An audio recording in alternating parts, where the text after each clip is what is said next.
মানুষ প্রথম ভয় পেয়েছিল যে কাজ করা যাবে না। আমি কিন্তু প্রথম করতে অ্যাপ্লাই করেছি কারণ প্রথম আমরা মুসলিমরা 4 জন।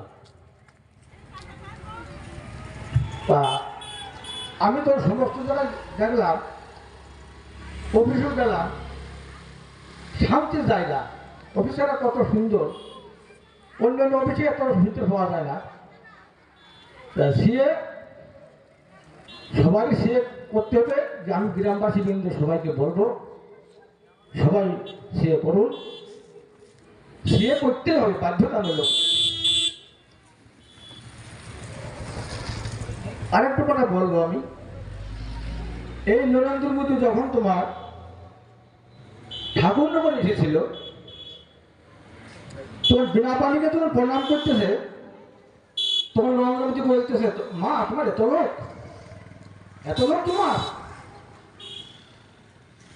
এত লোক তোমার।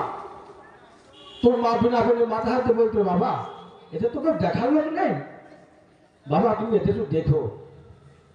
তোমার যদি ভারতবর্ষে আমাকে দিল্লি পার্লামেন্টে তোলে, তা আমি এদের কথা ভাববো। তাই সিএ পাস হয়েছে, এই সিএ আন্দোলনের সঙ্গে যুক্ত, আজ থেকে 20-25 বছর আমি নিজে যুক্ত।